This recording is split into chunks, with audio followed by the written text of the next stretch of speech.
Chapter 1. The Pursuit.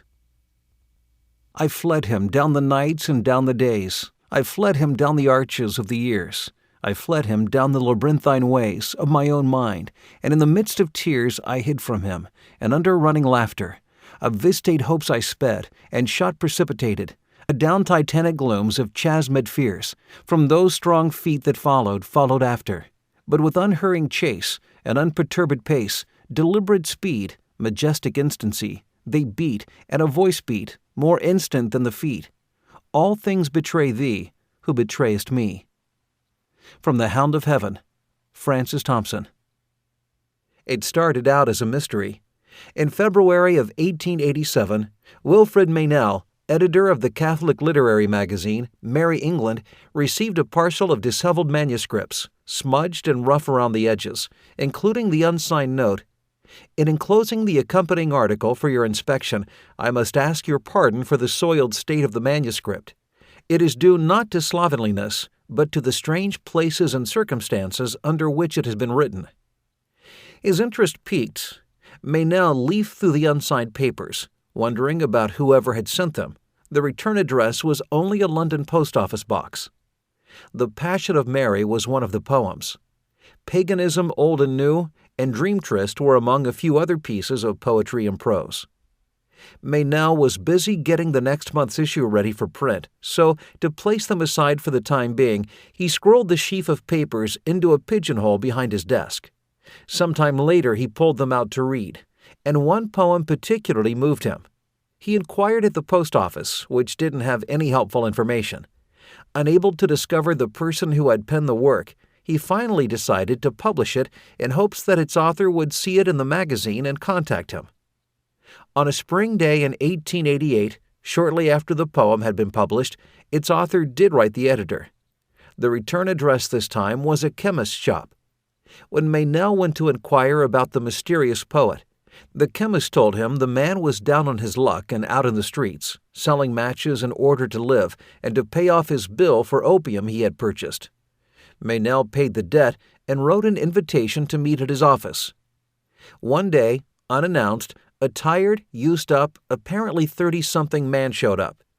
His clothes were threadbare and stained from sleeping on London streets. The leather in his shoes was cracked and broken. His body was frail and gaunt, and the years of addiction had taken a toll. The man introduced himself as Francis Thompson. When Meynell asked about his life, little by little he shared his story. Thompson had been born in 1859 into a respected, well-to-do Catholic family. He was educated at Upshaw College, where his love of literature had found fertile soil in which to thrive. After graduating, he went to Owens College to study medicine, largely at the urging of his father, himself a doctor. Medicine proved wearisome to him, though, and Thompson dropped out. An argument with his father ensued, and he left home for London. There he took a number of jobs, none of which interested him, and at last he made the streets his home. He became so destitute he wasn't even allowed in the public library. By this time, he was an addict.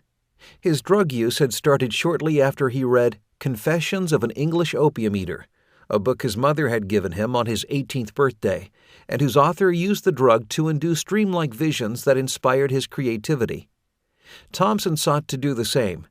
He had gained easy access to drugs from his father's clinic and from medical school, and it wasn't difficult finding another supplier once he arrived in London. Between the time he had sent his manuscripts to Meynell and when Meynell published one, the poet fell into a deep depression, and in the summer of 1887 he unsuccessfully attempted suicide. Shortly after that, a prostitute befriended him. She shared her lodgings, her bed, and her income. After he became published, and his life seemed on more solid footing, she disappeared one misty night, never to be heard from again.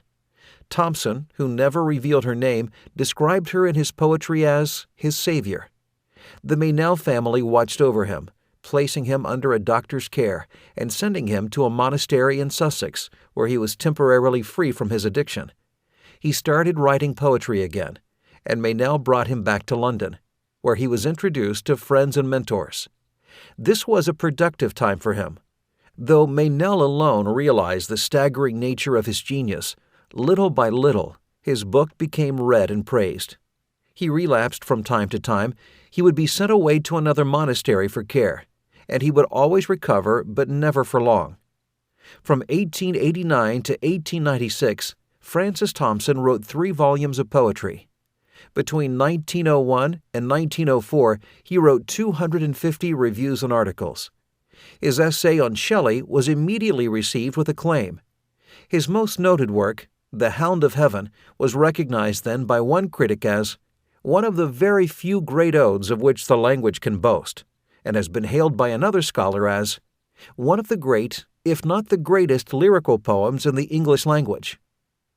This autobiographical work is not a poetic retelling of the parable of the prodigal son, for this one pursued wasn't off in a distant country, wasting his inheritance on a life of excess. It is rather about a man who sought a meaningful life apart from God, like Solomon speaks of in Ecclesiastes, as C.S. Lewis did at Oxford, the way some of us once did, and in many ways still do. Like a hare flushed from hiding, he darted from one refuge to another as the hound hotly pursued, until at last he was cornered. Turning to face the predator, however, the man realized its true identity. It was not a hound, nor he the hare. It was God, a father, and he, his son. In the end, to that son the Father speaks, "All which I took from thee, I did but take, not for thy harms, but just that thou mightst seek it in my arms. All which thy child's mistake, fancies as lost, I have stored for thee at home. Rise, clasp my hand and come. Halts by me that footfall, is my gloom after all. Shade of his hand, outstretched caressingly. Ah, fondest, blindest, weakest, I am he whom thou seekest. Thou dravest love from thee, who dravest me." It is a reversal so startling and a revelation so stunning, it almost takes your breath away. Tragically, in 1907, the poet relapsed into addiction. With his condition complicated by tuberculosis, his own breath was taken away, and on November 13th, at the age of 48, Francis Thompson died. Thompson's poem, which expresses a universal truth of the human condition, has haunted readers down the nights and down the days, down the arches of the years. Playwright Eugene O'Neill was one of them, journalist Dorothy Day another. David Scott writes of their entwined stories in his essay, God, the Hound of Heaven, from which I have condensed and paraphrased in the following paragraphs. It was 1917, on a piercing winter night in Greenwich Village. Huddled in the back room of a bar known as the Hell Hole was a bohemian gathering of artists, intellectuals, and misfits. Among them were the country's premier playwright, Eugene O'Neill, and the left-wing journalist, Dorothy Day, his close friend, confidant, and drinking buddy. Maybe it was the booze. Maybe the hour was way past closing time, but O'Neill seemed unusually melancholy. I fled him, down the nights and down the days. I fled him, down the arches of the years. He quoted the poem from memory. His words breathed into the smoke-filled room like the sigh of a footsore soul who had walked too many lonely sidewalks on too many winter nights.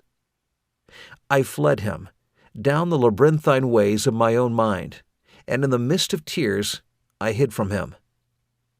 Day had never heard O'Neill speak of this poem before, and it sobered her, sobered everyone. Cigarette smoke curled upward and hung in the air like wispy apparitions, looking down, listening, haunting, the words he spoke, the way he spoke them.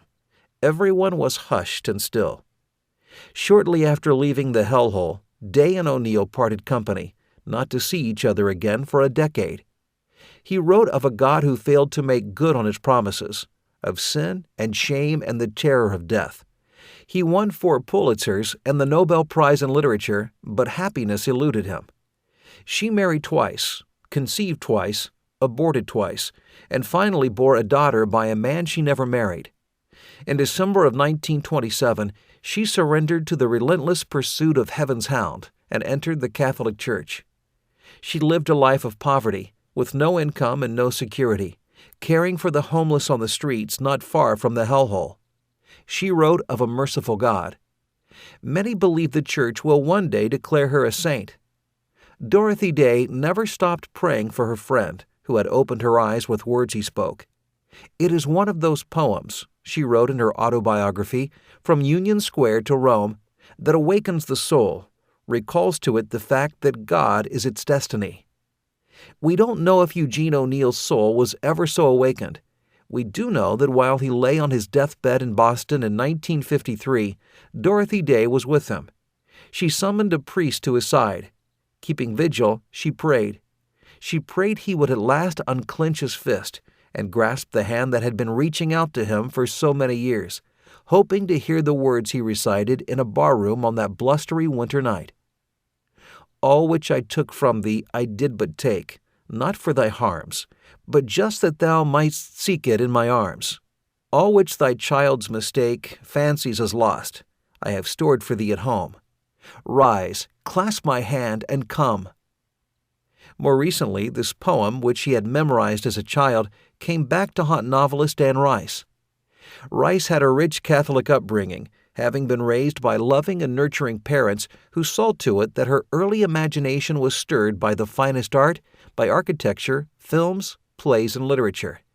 She grew up not only believing in Jesus, but loving him, talking to him constantly as to a personal friend. She later abandoned her faith, however, and for 38 years fled him down the labyrinthine ways of atheism. She became a writer of dark things, of devils and vampires and ancient curses. Her 27 novels, with such titles as Interview with a Vampire, The Queen of the Damned, and Blood Canticle, sold over 75 million copies worldwide. Then something happened. While traveling in Brazil, Rice looked up at the massive statue of Jesus in Rio de Janeiro, his arms outstretched over the city, and she sensed that this Lord of Lords belonged to me in all his beauty and grandeur. She realized at that moment that his love for her was real. From then on, she felt she was being pursued by Thompson's Hound of Heaven. The lines of his poem started coming back to her. Here and there, an image. Now and then, a line. A section. It was all there in her memory, locked away for decades, as if boxes of childhood toys stored in the attic. Ah, fondest, blindest, weakest, I am he whom thou seekest. The pursuit continued, and in the summer of 2002, Anne Rice felt drawn to give her life totally to God. As she was praying, the solution of how to do this occurred to her. Write for God, write for Him, write only for Him, and so began her life as a writer consecrated to Christ. She gave up writing about vampires and began writing about Jesus.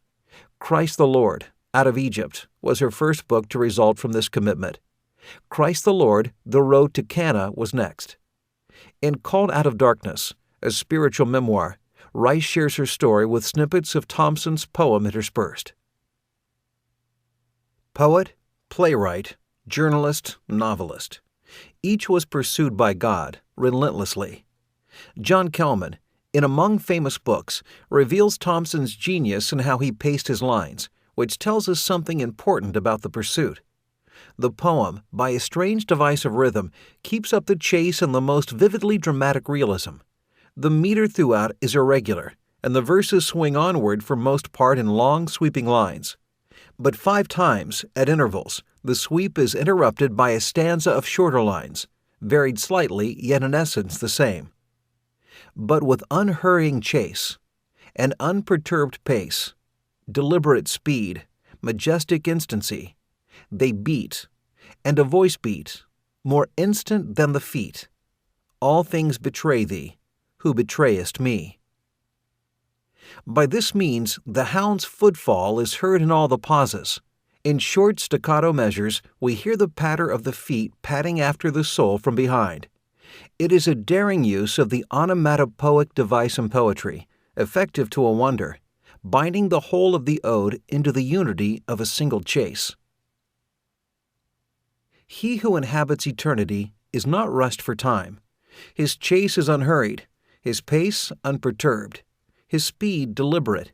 His feet move in other strides. He is not concerned that we outdistance him at the start, that we dart ahead and slip unseen into some thicket. His eyes are sharp, his scent keen, his energy tireless. Apart from him, as the poem affirms, there is no ultimate meaning in life, either life in general or our lives in particular. Apart from him, there is no lasting fulfillment. Regardless how many worldly prizes we accumulate, the soul is still folded over a drink in the smoky back room of some hellhole, with promises the alcohol made earlier betraying it. Where can we find love apart from him? Where can we find joy, peace? As his feet hunt us, his voice haunts us. All things betray thee, who betrayest me.